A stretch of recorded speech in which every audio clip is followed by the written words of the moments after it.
The men who needed control the most were usually the least connected to themselves.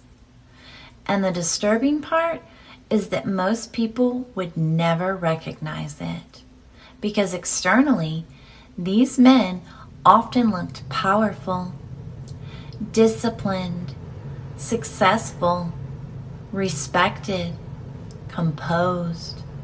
Some of them were highly intelligent, highly strategic, highly functional, the kind of men people trust immediately. But after sitting across from thousands of people over the years, I began to notice something that became impossible to ignore. A lot of what people call strength is actually compensation, and once you see it, you can't unsee it. Because some of the most controlled people are not deeply connected to themselves at all. They are deeply organized around avoiding themselves. When most people hear the word control, they imagine confidence, someone calm, certain, grounded, intentional, someone fully in command of themselves. But that's not usually what I saw. What I saw were people who had become extraordinarily skilled at self-management. It's different. There is a difference between being connected to yourself and being organized around maintaining structure or a persona.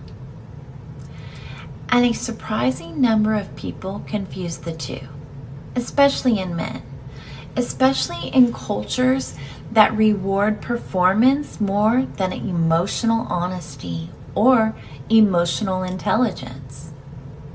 Because many men are taught very early that emotional exposure comes with consequence, humiliation, weakness, loss of status, punishment, rejection.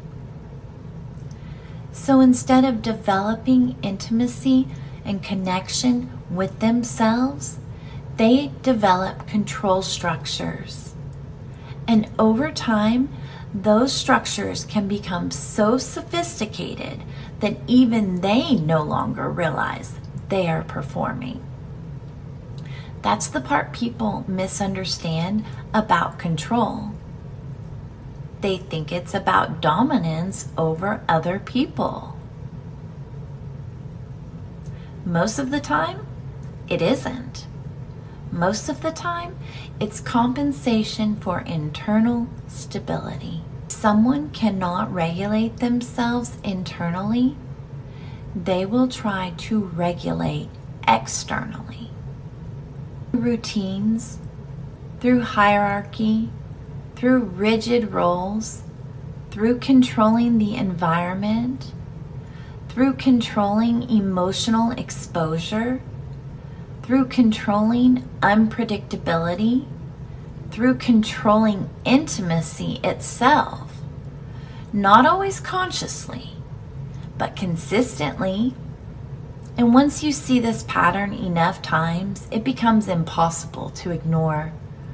Because the men who appeared the most composed were often carrying enormous internal fragmentation beneath the surface. Not because they were bad people, not because they were ignorant. Some of them were extraordinarily capable.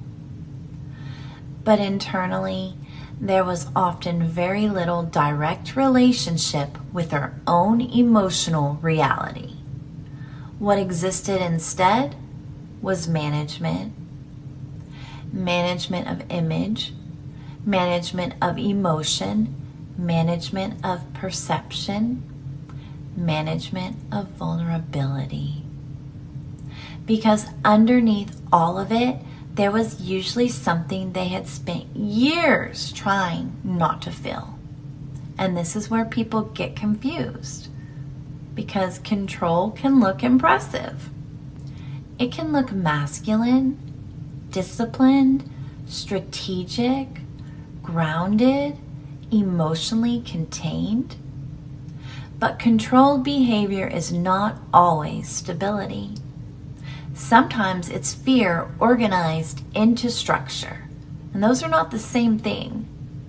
A truly grounded person has flexibility in them. They can tolerate uncertainty, discomfort, emotional complexity, exposure, intimacy. They don't need constant management of the environment in order to remain connected to themselves.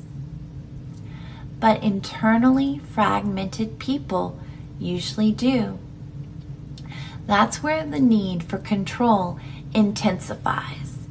Not because they enjoy power in the simplistic way people assume, because control becomes regulation. If they control the environment, they can control what they feel. If they control the dynamic, they can control exposure. If they control perception, they can avoid vulnerability. That's why some people appear calm right up until the structure they rely on gets disrupted. Then suddenly there's rage, withdrawal, shutdown, punishment, dissociation, manipulation, emotional disappearance, deceit. Because the control was never just preference, it was stabilization. And once that stabilization gets threatened, the fragmentation underneath it starts becoming clearly visible. This is also why some men become deeply uncomfortable around perceptive women. Not difficult women, not combative women, perceptive women. Women who can feel inconsistency underneath presentation.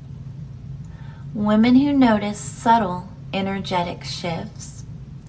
Women who don't fully submit to image, performance, status, or controlled identity structures. Women who see and feel deeply because perception destabilizes compensation. The moment someone feels seen beyond the persona, there's exposure. And exposure becomes terrifying when someone has spent their entire life organizing themselves around concealment. That's something I saw constantly. Men who appeared highly dominant externally, but became deeply destabilized the moment intimacy required sincerity instead of performance. Because performance is manageable. Real intimacy is not. Real intimacy requires self-contact, and a surprising number of people do not actually have that. They have adaptation, strategy, personas reinforced through repetition, a mask that took years to cultivate. They have those things. But underneath those structures, there's often very little direct relationship with their own emotional reality. And this is also why certain dynamics become addictive, not sexually, but via the nervous system. Control reduces unpredictability. Hierarchy reduces emotional ambiguity. Rigid roles reduce exposure. For someone carrying fragmentation internally, those structures can feel relieving, not because they create connection, but because they reduce contact with the unresolved material within. And a lot of people confuse relief with connection. Something can regulate your nervous system temporarily while simultaneously keeping you disconnected from yourself. It's an important distinction because many people build entire identities around compensation structures that were originally developed for survival. And eventually, maintaining those structures becomes exhausting. Maintaining image requires energy. Maintaining suppression requires energy. Maintaining multiple selves requires enormous energy. Eventually, the system starts straining under the pressure of constant self-management. That's when people begin experiencing emotional numbness, compulsive behavior, addiction, relational collapse, volatility, chronic disassociation, loss of meaning, not because they suddenly become unstable, but because the structure holding everything together is no longer functioning efficiently. And underneath all of this is usually grief. Grief for the self that was never allowed to fully exist. Grief for emotional realities that had to be buried in order to maintain identity, masculinity, belonging, success, safety. Most people never fully touched that grief. They stay organized around the structure instead, because dismantling the structure means encountering everything underneath it. And that's terrifying for people who survived through control. This is also why awareness alone rarely changes these patterns for good. Someone can intellectually understand all of this and still remain profoundly disconnected from themselves. Because understanding is not integration. A person can explain their behavior perfectly and still continue repeating it. Integration requires contact, not performance, not explanation, not analysis, contact. The ability to remain present with what is actually happening internally without immediately organizing against it, without suppressing it, without converting it into performance, without restructuring it into something safer. That's real strength, not control, not emotional suppression, not image management.